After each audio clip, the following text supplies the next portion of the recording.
This is a homemade charcoal chimney, 100% stainless steel, and about $50 in parts and about $1,000 in labor, and that's cheap labor. But we have a 12-inch by 24-inch piece of sheet metal. It's about 0.03 inches thick, 1/4 inch diameter stainless steel, almost 3/8, 2 foot of stainless steel bar, and then this is a strange size. It's somewhere around 1/8, a little bit more than that.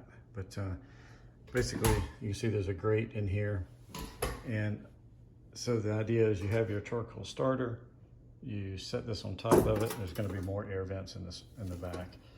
You have your charcoal inside, and then when it's ready, you're going to take your tool, not your hand, but pop that out and then lift up. And as you lift up, the coals will dump out the bottom.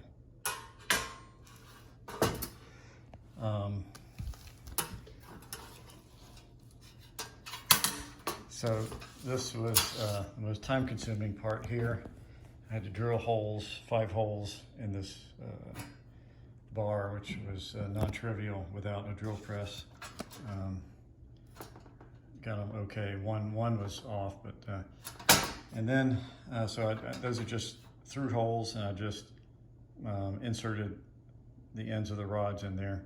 They're semi-tight, and then I welded with a arc welder, stick welder, with 308 rod, I believe. But I've used it before. It seems to work pretty well. And that is the DIY $1,000 charcoal chimney. Oops. And we will try it out tomorrow.